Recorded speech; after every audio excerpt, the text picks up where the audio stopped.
Hi friends, hello everyone, welcome back to my channel. In this video we are going to discuss addition of vectors. So ये हमारी जो vectors की series है, जी की जो series है उसका फोर्थ लेक्चर है जिसमें हम एडिशन ऑफ वेक्टर्स देखेंगे, सब्ट्रैक्शन ऑफ वेक्टर्स देखेंगे और वेक्टर्स को किसी स्केलर के साथ कैसे मल्टीप्लाई करते हैं, वो सारी चीज़ें हम इस वाली वीडियो में देखने वाले हैं. सो स्टार्ट करते हैं. अब एडिशन ऑफ वेक्टर्स की अगर हम बात करें तो हम दो टाइप से कर सकते हैं. पहला, अगर हमें दोनों वेक्टर्स कंपोनेंट फॉर्म में गिवन हो सो उनका एडिशन हम कैसे करेंगे वो है. दूसरा है कि अगर हमें दो वेक्टर्स ज्योमेट्रिकली गिवन हो और वो जो उनका जो एडिशन है वो एडिशन या फिर सब्ट्रैक्शन ज्योमेट्रिकली निकालना है, सो उनके लिए हमारे पास थ्री लॉज होते हैं. वो सारी चीज़ें हम इस वाली वीडियो में देखने वाले हैं. सो स्टार्ट करते हैं. एडिशन ऑफ वेक्टर्स पहले हम बात करेंगे. वैसे इसके दो टाइप्स है, अभी बताया कि अगर हमें ज्योमेट्रिकली ऐड करने तो सो हम क्या करेंगे. नेक्स्ट है अगर हमें कंपोनेंट फॉर्म में गिवन है, कंपोनेंट फॉर्म में दोनों वेक्टर्स गिवन है सो हम कैसे ऐड करेंगे. पहले हम बात करते हैं कि अगर हमें दोनों वेक्टर्स ज्योमेट्रिकली गिवन है तो दोनों का एडिशन कैसे करें. उसके लिए फर्स्ट चीज़ आती है कि अगर हमें दो वेक्टर्स का सम करना है, मान लेते हैं पहला वेक्टर मेरे पास ये है, दूसरा वेक्टर मेरे पास ये है. सो दोनों वेक्टर्स का अगर मुझे एडिशन करना है सो उनके इनिशियल पॉइंट्स को मुझे सेम करना होगा. जो मेरे पास इनिशियल पॉइंट है, दोनों के इनिशियल पॉइंट्स को मुझे सेम करना होगा, तभी मैं उनका एडिशन कर सकता हूँ, नहीं तो नहीं कर सकता.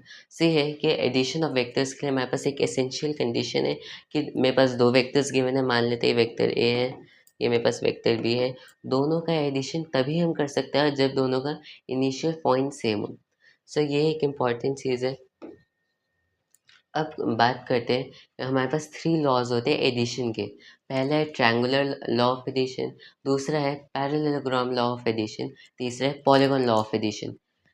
पहला है triangular law of addition, triangle law of addition. अब ट्रायंगल लॉ ऑफ एडिशन क्या कहते हैं. ट्रायंगल लॉ ऑफ एडिशन कहते हैं कि अगर मेरे पास जो दो वेक्टर्स हैं, पहला वेक्टर मेरे पास ये है, दूसरा वेक्टर मेरे पास ये है.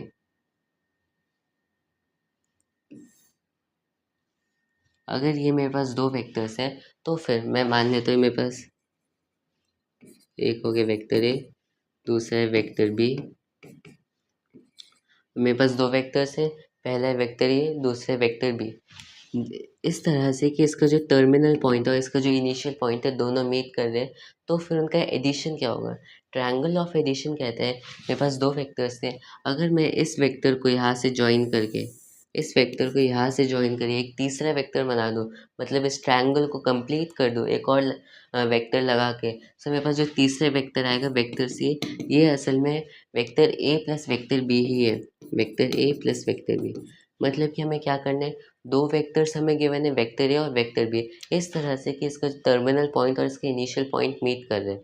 तो फिर हम क्या करेंगे, एक और वेक्टर ड्रॉ करेंगे, इस ट्रायंगल को कंप्लीट करने वाला एक और वेक्टर, मतलब कि मुझे इसके इनिशियल पॉइंट और इसके टर्मिनल पॉइंट की तरफ जाते हुए एक वेक्टर डिफाइन करने वेक्टर सी, और ये vector C vector A plus B ही होगा. ठीक है. एक और इम्पॉर्टेंट चीज़ नोट करनी है, जो मेरे पास वेक्टर सी है इसकी डायरेक्शन अपोजिट है. अपोजिट मीनिंग मेरे पास अभी वेक्टर्स कैसे चल रहे थे, वेक्टर ए वेक्टर बी, कायदे से वेक्टर सी इस साइड होना चाहिए था, लेकिन वेक्टर सी इस साइड होगा, मतलब कि जो मेरे पास एडिशन वाला जो वेक्टर होगा वेक्टर सी वो अपोजिट डायरेक्शन में होगा. सो ये होता है triangle law of addition. Next चलते हैं parallelogram law of addition. So अब नेक्स्ट बात करते हैं parallelogram law of addition. Parallelogram law of addition क्या कहता है कि अगर मेरे पास वेक्टर्स एक पैरेललोग्राम के फॉर्म में गिवन है, मतलब मेरे पास पहला वेक्टर ये है, मान लेते वेक्टर बी, और दूसरा वेक्टर ये मान लेते वेक्टर ए. सो अब दोनों का हमें एडिशन करना है. क्या करेंगे, पैरेललोग्राम लॉ ऑफ एडिशन में क्या होता है, मेरे पास जो दो वेक्टर्स हैं दोनों के इनिशियल पॉइंट मीट कर रहे होते हैं. ट्रायंगल ऑफ एडिशन में क्या था, एक का टर्मिनल पॉइंट और दूसरे का इनिशियल पॉइंट मीट कर रहा था, यहाँ पर दोनों के इनिशियल पॉइंट मीट कर रहे हैं. सो पैरेललोग्राम लॉ ऑफ एडिशन में हम क्या करेंगे, इन दोनों वेक्टर्स की हेल्प से एक इमेजिनरी पैरेललोग्राम बनाने की कोशिश करेंगे. मैंने क्या किया, इस वेक्टर से एक पैरेलल वेक्टर ड्रॉ कर दिया. सो मेरे पास एक वेक्टर आ जाएगा, दूसरा क्या करना है, इस वेक्टर से पैरेलल एक वेक्टर ड्रॉ कर दो। सो मेरे पास ये वेक्टर आ जाएगा और इस तरह से मैंने एक इमेजिनरी पैरेललोग्राम ड्रॉ कर दिया। अब क्या करना है, मुझे दोनों का एडिशन करना है। अब दोनों का एडिशन क्या होगा, अगर मैं इस पैरेललोग्राम का ये वाला डायगोनल लिखूँ, सो ये वाला जो डायगोनल होगा कह देते हैं D1। सो D1 वेक्टर जो है A1 प्लस B1 वेक्टर है, मतलब कि ये वाला diagonal A plus B vector है, दोनों का एडिशन है। ये था पैरेललोग्राम लॉ की फर्स्ट स्टेटमेंट। सेकंड स्टेटमेंट क्या कहती है कि अगर मैं अभी मैंने ये वाला डायगोनल लिखा था, अगर मैं इसका दूसरा डायगोनल लिखूँ, ये दूसरा डायगोनल, तो ये जो दूसरा डायगोनल होगा कह देते हैं D2, ये दोनों का सब्ट्रैक्शन होगा, vector A minus vector B. तो वेक्टर ए प्लस बी क्या होगा, ये वाला diagonal, vector A minus B क्या होगा, ये वाला डायगोनल। तो ये था parallelogram law of addition. Next चलते हैं। नेक्स्ट जो थ्योरम है वो है ट्रायंगल लॉ ऑफ एडिशन की एक एक्सटेंशन है जिसे हम कहते हैं polygon law of addition. Polygon law of addition, इसमें क्या होता है, पहले तो हम ट्रायंगल ऑफ एडिशन को देखते हैं। ये मेरे पास वेक्टर ए था, वेक्टर बी था, दोनों का एडिशन मेरे पास इस साइड होना चाहिए था लेकिन इस साइड होता है, वेक्टर सी ए प्लस बी। ये था ट्रायंगल ऑफ एडिशन। अगर मैं इसे एक्सटेंड करना चाहूँ तो वो इस तरह कर सकता हूँ कि मेरे पास ये था vector A, vector B, vector C, vector D, और इस तरह से मेरे पास बहुत सारे वेक्टर्स आते जा रहे हैं। लास्ट में आते हैं लास्ट में जो वेक्टर आते हैं उस कायदे से इसे ऐसे जाना चाहिए था लेकिन ये अपोजिट डायरेक्शन में होगा। मान लेते हैं ये वेक्टर था वेक्टर जी। तो फिर पॉलीगॉन लॉ ऑफ एडिशन कहता है कि जो मेरे पास वेक्टर जी है वो vector A plus vector B plus vector C up to जहाँ पर जितने भी वेक्टर्स हैं, जी वेक्टर को जो छोड़कर जितने भी वेक्टर्स है सबका सम कर दो, मेरे पास वेक्टर जी आ जाएगा। सो ये था पॉलीगॉन लॉ ऑफ एडिशन। एक एग्जांपल ले लेते हैं। अगर मेरे पास एक हेक्सागन है,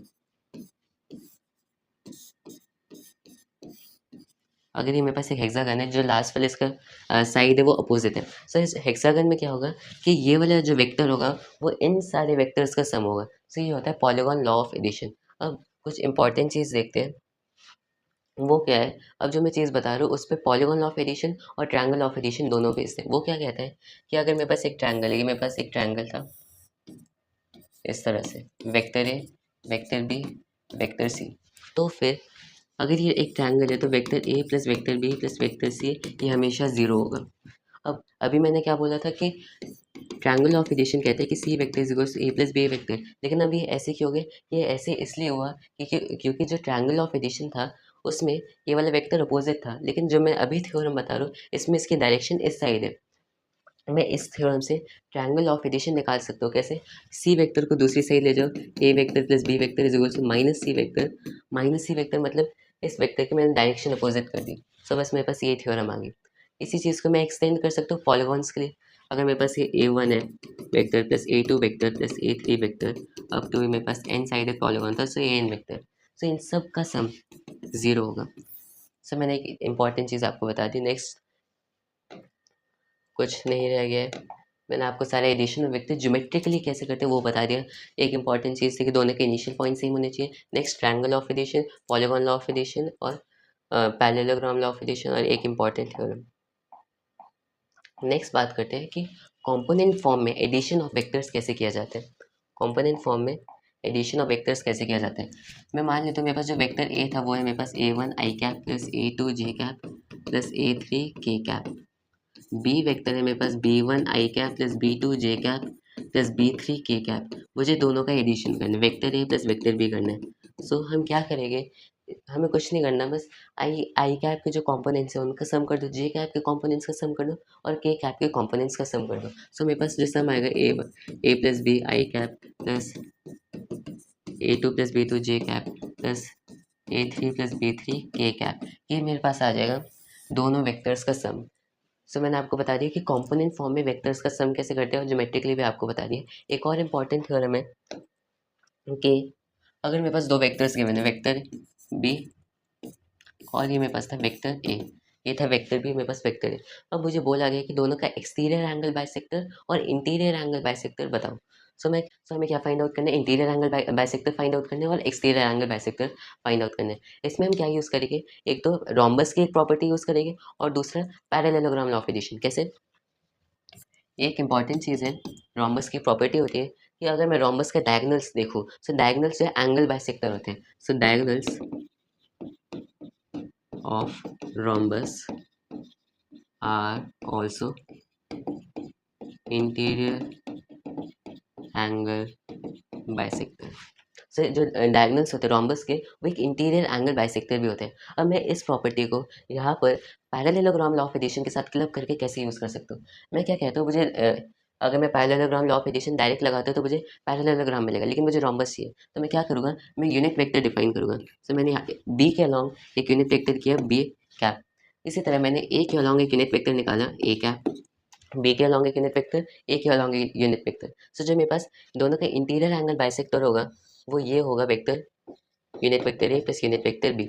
अब अगर मुझे इस वेक्टर को, वैसे तो ये वेक्टर मेरे पास आ गया, लेकिन अगर मुझे इससे कुछ इसके मैग्नीट्यूड में चेंजेस करने हैं, तो मैं क्या करूँगा, आगे एक कांस्टेंट लगा दो लैम्डा, से मेरे पास आ गया इंटीरियर एंगल बाइसेक्टर।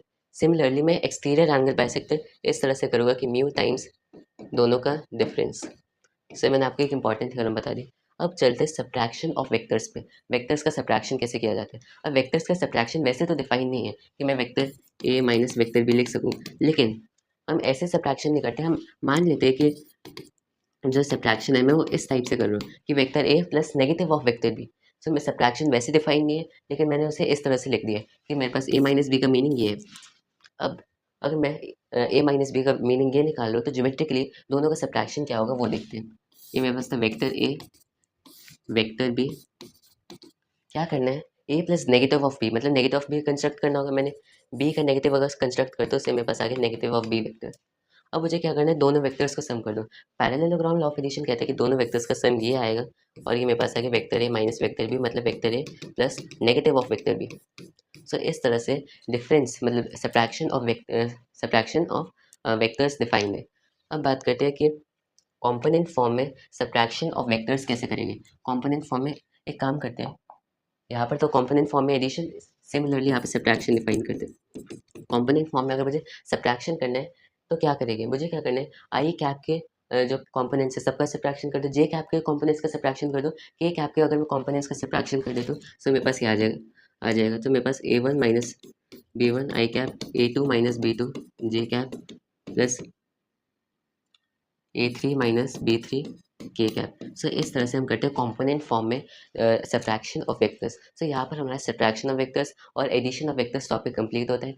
एक छोटा सा टॉपिक रहता है, वो है मल्टीप्लिकेशन विद अ स्केलर। मतलब कि अगर मेरे पास वेक्टर्स है, मेरे पास कोई वेक्टर गिवन है, मुझे उसको किसी स्केलर के साथ मल्टीप्लाई करना है, तो हम क्या करेंगे, मेरे पास एक वेक्टर था, मान लेते हैं ये वेक्टर था, मुझे उसे एक स्केलर के साथ मल्टीप्लाई करना है, मान लेते हैं स्केलर लैम्डा था, मुझे इसके साथ मल्टीप्लाई करना है। क्या करेंगे, इस लैम्डा को हर एक कंपोनेंट के साथ मल्टीप्लाई कर दो, मतलब this is equal to A lambda plus B lambda J cap plus C lambda K cap. से ये होता है मल्टीप्लिकेशन विद अ स्केलर। बाहर लैम्डा है उसे अंदर ले जाओ, हर एक कंपोनेंट के साथ मल्टीप्लाई कर दो, ये मेरे पास आ जाएगा multiplication of a vector with a constant lambda. So यहाँ पर हमारा लेक्चर कंप्लीट होता है। फोर्थ लेक्चर में हमने देखा addition of vectors, subtraction of vectors और मल्टीप्लिकेशन विद लैम्डा हम कैसे करते हैं। सो इस वाली वीडियो के लिए इतना ही। नेक्स्ट वीडियो में हम अपनी जो सीरीज़ है उसे कंटिन्यू करेंगे। बाय।